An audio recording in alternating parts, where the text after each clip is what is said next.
ಈ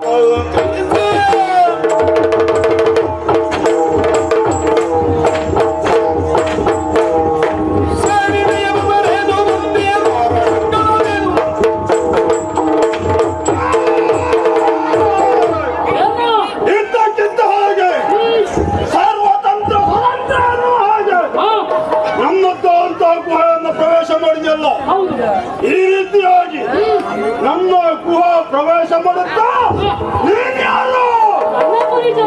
ವಸುದೇವನ ಪ್ರಭವನು ವಸುದೇವನ ಪ್ರಭವನು ದ್ವಾರಕೆಯುಳು ವಸತಿಯಂಬೈದಿರ್ಪೆನು ದ್ವಾರಕೆಯುಳು ವಸತಿಯಂಬೈದಿರ್ಪೆನು ಕದಲು ಕೇಳೆಲ್ಲ ಜಗದಿ ಕೃಷ್ಣನೆಂದು ತಿರುಗಲು ಪ್ರಖ್ಯಾತ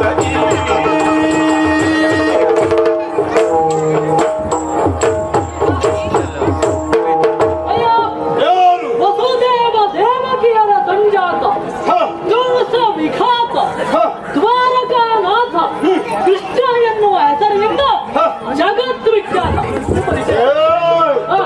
ನೀನು ಯಾರು ಏನು ಎತ್ತ ಎನ್ನುವುದು ಮುಖ್ಯ ಅಲ್ಲ. ಇದ್ದಕ್ಕಿದ್ದ ಹಾಗೆ ನನ್ನ ಗುಹೆಯನ್ನು ಪ್ರವೇಶ ಮಾಡಿದೆ. ಪ್ರಪಂಚದ ಯಾವುದೇ ಅಜ್ಞಾನ ಅಂತ ನನ್ನ ಮಗಳನ್ನ ಬೆದರಿಸಿದೆಯಲ್ಲ. ಈ ರೀತಿಯಾಗಿ ಬೆದರಿಸುವುದಕ್ಕೆ ಯಾರನ್ನು ಆಜ್ಞೆಯನ್ನು ಕೊಟ್ಟದ್ದು ಬೇಡ. ಯಾರು ಕೊಡುವುದು ಬೇಕಾಗಿಲ್ಲ. ನಮ್ಮದೇ ಆಗ್ಲಿ. ನಾವು ಬಂದಿದ್ದೇವೆ, ಅದಕ್ಕೆ ಕಾರಣ ಬೇರೆ ಉಂಟು. ನನ್ನ ಸಖ ರಸೇನ ಬೃಂದಾವನದವ ಅವ ಬೇಟೆಗಾಗಿ ಕಾಡಿಗೆ ಬರುವಾಗ ಸಮಂತಕರತ್ನವನ್ನ ಯಾವುದು ಓದಿರುವುದ? ನಾನಿಲ್ಲಿಗೆ ಬಂದಿದ್ದಕ್ಕೆ ಅದೇ ಆ ಮಣಿ ಕಾರ್ಡ್, ಆ ಮಣಿ ನಿಮ್ಮತ್ತ ಹೌದು. ನಿನಗೆ ಬೇಕಾ? ನಮ್ಮದ್ದೇ.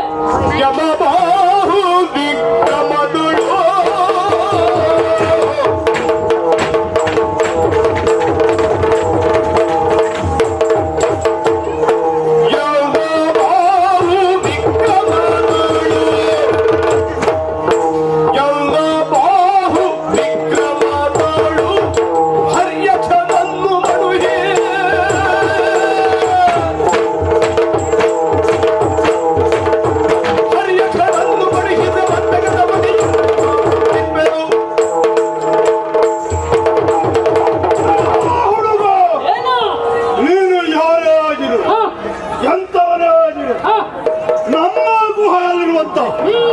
ಆ ಮಣಿಯನ್ನ ಯಾರು ಕಟ್ಕೊಂಡು ಬಂದಿದ್ದಾನೋ, ಯಾರು ತೆಗೆದುಕೊಂಡು ಬಂದಿದ್ದಾನೋ ಅದು ನನಗೆ ಮುಖ್ಯವಾಗಲಿಲ್ಲ. ಮತ್ತೆ ಯಾವುದು ಮುಖ್ಯ? ಅದೇ ನಾನು ನನ್ನ ಬಾಹು ವಿಕ್ರಮದಿಂದ ತೋಳ ಸಾಮರ್ಥ್ಯದಿಂದ ಕೆರಳಿದ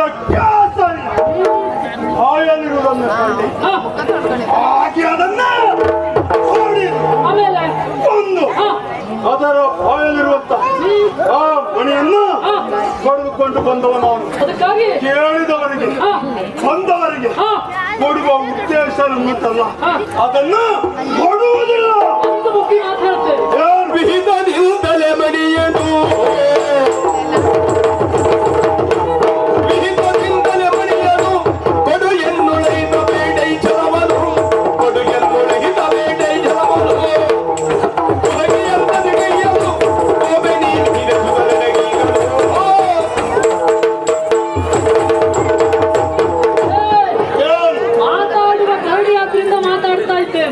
ನಿನಗೆ ಒಳ್ಳೆಯದು ಕೆಟ್ಟದ್ದು ಅರ್ಥ ಆಗ್ತದೆ ಎನ್ನುವ ಕಾರಣಕ್ಕಾಗಿ ಹೇಳ್ತಾ ಇದ್ದೇನೆ.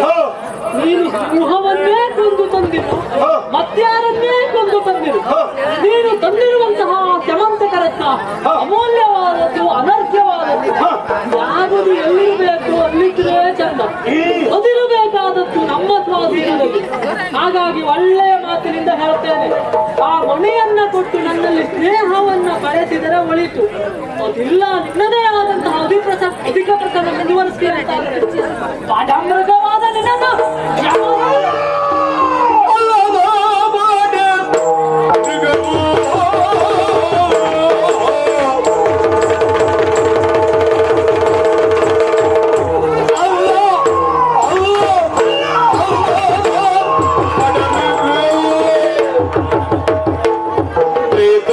ಯುಗದ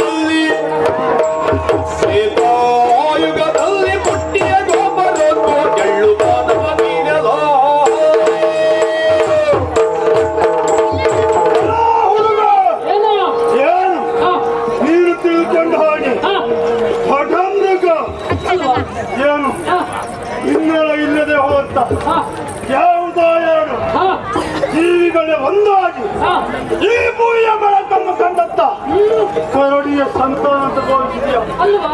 ಅಲ್ವೇ ಅಲ್ಲ. ಮತ್ತೆ ನನ್ನ ಹುಟ್ಟನ್ನುವುದು ಹಾ, ಇಂದು ನಿನ್ನೆಯದ್ದಲ್ಲ, ತ್ರೇತಾಯುಗದ ಪೂರ್ವದಲ್ಲೇ ಹುಟ್ಟಿದವನು. ಈ ಯುಗಂತ ಅಲ್ಲ. ಈ ಯುಗಕ್ಕೆ ಅಲ್ಲೇ ಅಲ್ಲ. ಹಾಗಾಗಿ ಹಾಗೆ ಹಾ, ಒಂದು ಹುಟ್ಟಿ ಹಾ, ಇಂದಿನವರೆಗೆ ಹಾ, ಸುದೀರ್ಘವಾಗಿ ಬದುಕುತ್ತಾ ಬಂದವ. ಏನು ಹಾ, ಎರಡು ಜೀವಿಗೊಂದಾಗಿ ಹುಟ್ಟಿತು ಅಂತ ಭಾವಿಸಿದ್ಯಾ? ಅಲ್ವೇ ಅಲ್ಲ. ಮತ್ತೆ ಸ್ವತಃ ಹಾ, ಬ್ರಹ್ಮನ ಬಾಯಿಂದ ಹಾ, ಈ ಭೂಮಿಯ ಬೆಳಕಿಯನ್ನು ಕಂಡವ ನಾನು. ಬ್ರಹ್ಮ ಮಾನಸ ಪುತ್ರ ನೀನಲ್ಲೂ ಚೊಳ್ಳು. ಪದರುವುದೇ ತಕ್ಕರಣ್ಯದಿ ಜನಿಸಿಯ ಪದರುವುದೇ ತಕ್ಕರಣ್ಯದಿ ಜನಿಸಿಯ ಮನಗಜ ಮೌನವಗೆ ಜನಿಸಿಯ ಮನಗಜ ಮೌನವಗೆ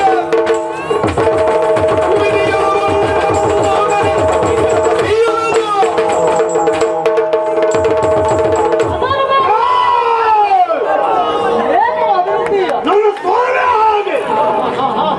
ತ್ರೇತಾಯುಗದಲ್ಲಿ ಹುಟ್ಟಿದ್ರಿಂದ ನೀನು ಬಹಳ ಗಟ್ಟಿ, ನಾವೇನು ಅಲ್ಲ. ಏನು ಅಲ್ಲ, ಚೊಳ್ಳು ಮಾನು. ನೀವು ಎಷ್ಟಂದ್ರೂ ಪ್ರಾಣಿಗಳು, ನೀನು ಎಂತದ್ದ? ಮದಗಜ ಆನೆಯನ್ನೇ ಹಿಡಿದು, ಮದಗಜ ಸಾಮಾನ್ಯದಲ್ಲ, ಮದ ಹಿಡಿದಂತಹ ಆನೆ, ಅದನ್ನೇ ಹಿಡಿದು ಪಳಗಿಸುವಂತಹ ಸಾಮರ್ಥ್ಯ ನನ್ನಲ್ಲುಂಟು. ಆನೆಯನ್ನೇ ಆಡಿಸುವನು. ಆನೆ ಆಡಿಸುವ ನೀನು, ಹೌದು. ಕರಡಿ ಆಡಿಸುವುದು. ಇನ್ನು ಏನು ತ್ರೇತಾಯುಗದಲ್ಲಿ ಮಾಡಿದ ಕೆಲಸ ಇದಾಯ್ತು. ಬ್ರಹ್ಮನ ಆತ್ಮವಿದ್ಯೆಯಿಂದ ಹುಟ್ಟಿದವ. ಹೌದು, ನಮ್ಮ ಮಾನಸ ಪುತ್ರ ನಾನು. ಬ್ರಹ್ಮನಿಂದ ಹುಟ್ಟಿದವ ನೀವು.